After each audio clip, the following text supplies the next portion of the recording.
Discussion of trans and women's issues. There's a lot of stone throwing from a lot of sides, and I think what we've got here is a panel perfectly calibrated to be able to have a more nuanced, reasonable, perhaps disagreement, but a polite disagreement, and getting to the bottom of things without getting angry and hating at each other. So with that being said, who would like to get up first? Did you guys have a... All right, Maura, I'm dumping you in. Oh, you're last, is it? All right, okay. Okay. Right, so Dana, everyone please welcome Dana.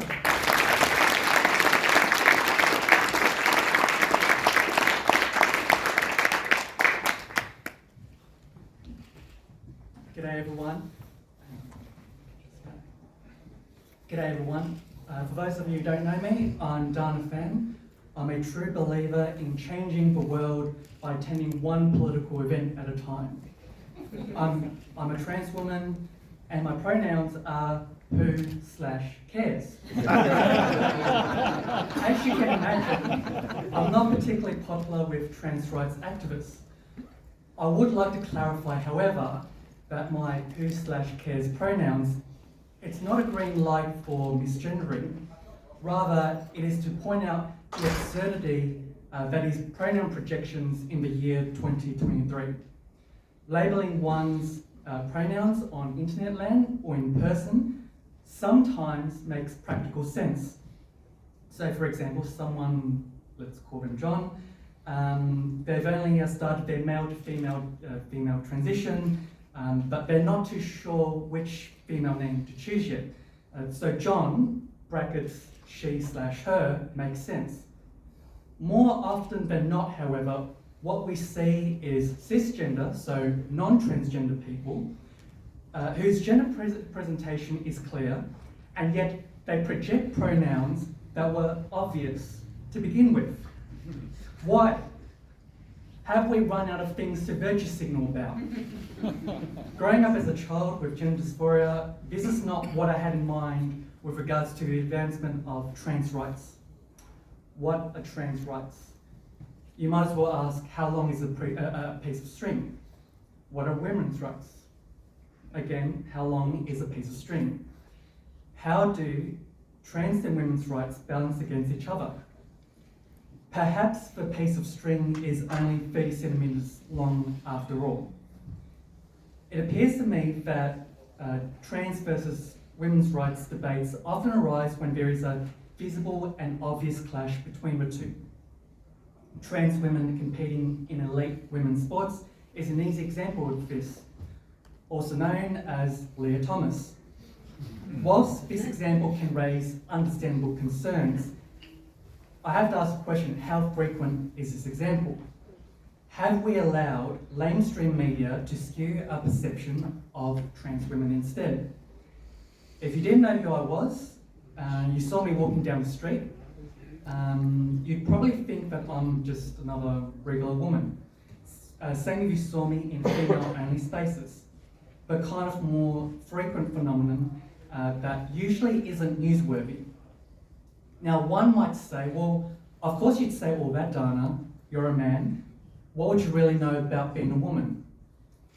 My response to that is, I have put in a lot of effort to integrate into womanhood as much as I can.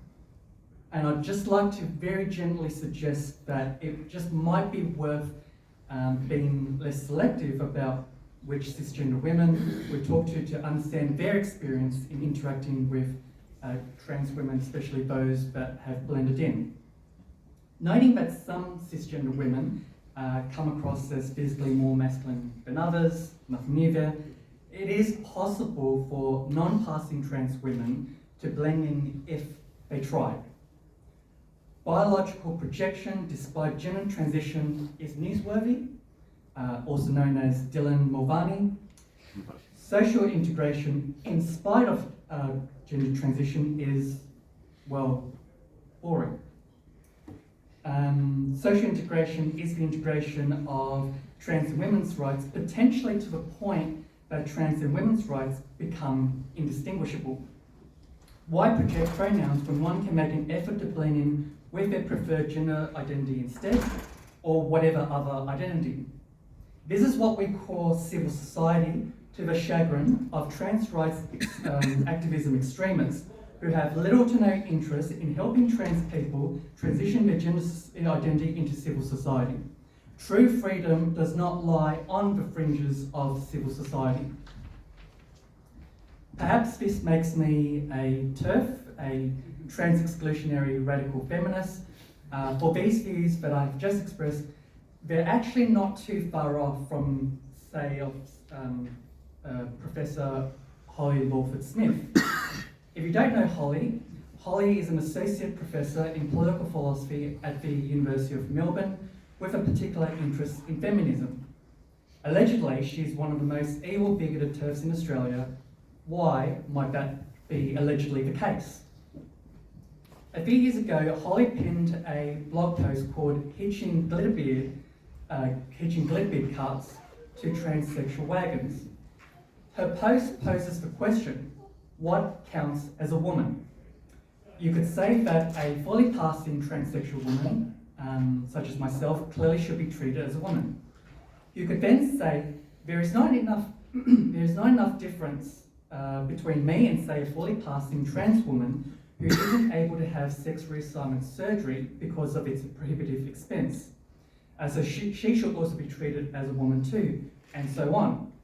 Until we reach a person who clearly should not be treated as a woman, say a male-bodied and male-appearing person who merely asserts that she is a woman because she says so. This spectrum Holly illustrated helps to explain why people come to such vast different conclusions about trans women's inclusion as women. To put it another way, 75 grains of sand is not a heap, but 76 grains of sand is a heap. Or is it the case rather that accumulated grains are always a heap and never a heap?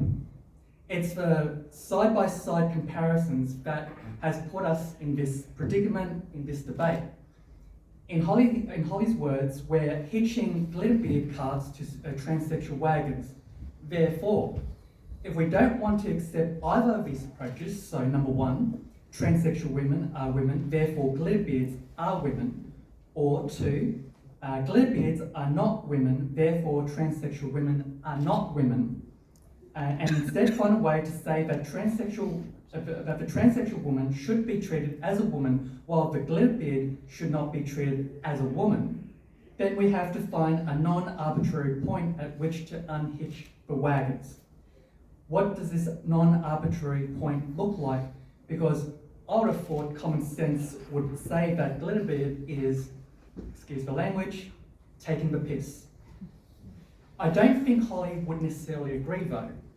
She emphasised that considering the whole spectrum as demonstrated, rather than considering only the first wagon and letting everyone else hitch a ride, leads us to a very different conclusion. Therefore, there should be separate legal protection on the basis of being trans or for gender identity or gender expression. The latter is appealing because it also protects gender non-conforming people who are not trans. Trans people should be demanding trans rights, not attempting to access women's rights, which are a poor fit for most of them, and access to which can undermine the rationales for women's rights. For example, rights to single-sex spaces, services, and provisions.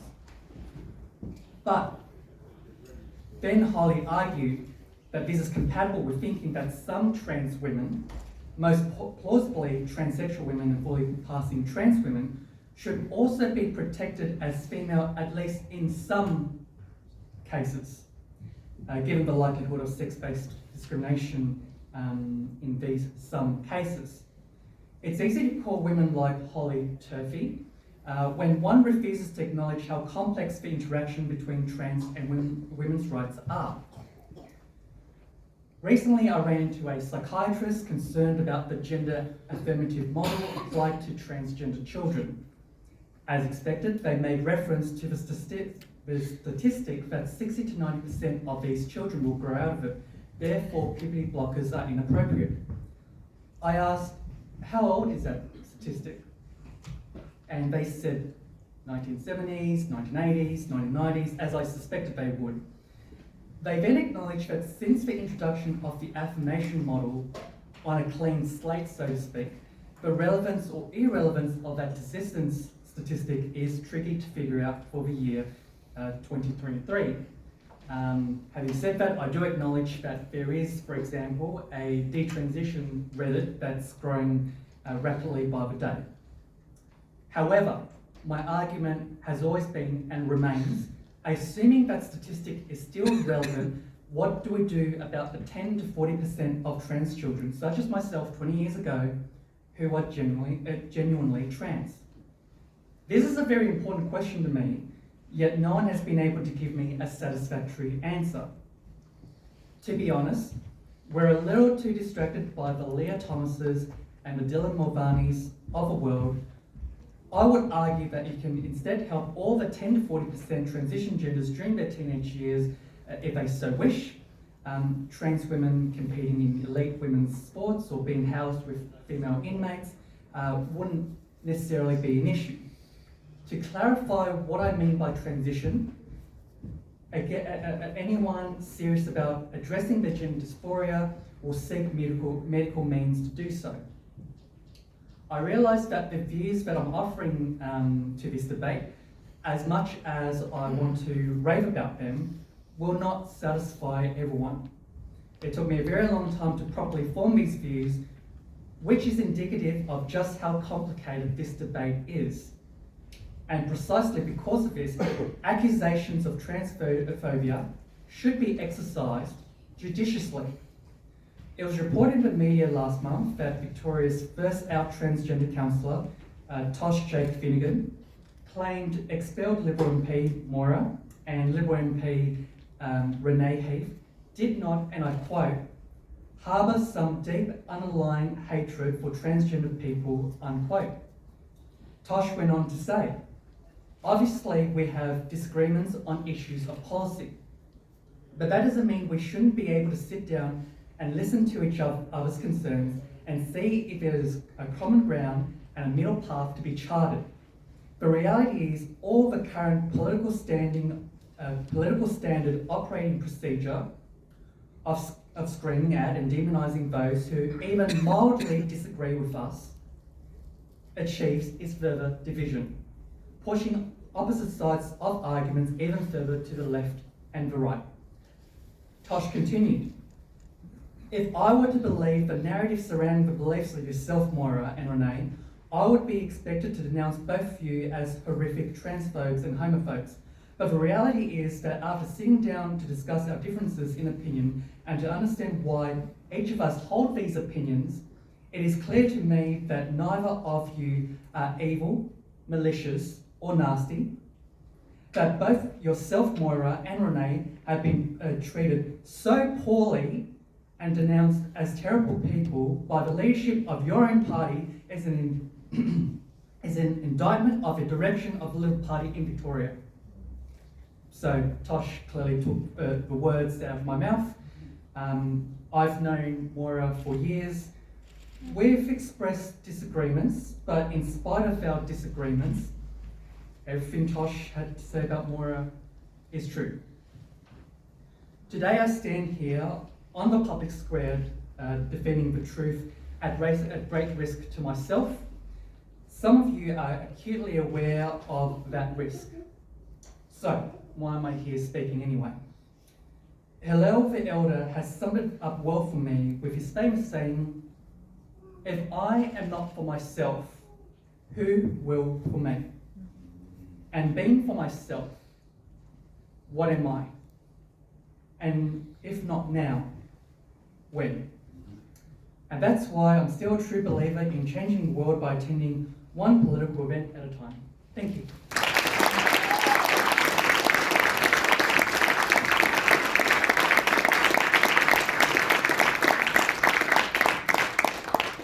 Thank you, Dana. I just have to interrupt this a little bit to give you guys a rolling update on what's happening in the quote-unquote real world. Good news and bad news. Bad news is apparently there is a far-right transphobe white supremacist anti-vaxxer meeting going on in this building somewhere. Not sure what floor it's on. And there is now being a call for a snap rally. So what they've done is actually lock the rooms. You can't escape now. You are stuck listening to us for the next couple of hours until we see if that protest eventuates. We will let you out eventually. Or we might charge you a bit extra before we do that. Sorry? We've been detained. Yes, the mayor pledged you are being detained. Right. So with that little update, we'll give you more updates as that goes. I mean, you're all, wrapped in this session right now. You wouldn't want to be leaving anyway. We'll give you updates as to what's going on as it's going on. But in the interim, let's hear the wit and wisdom of David Lewin.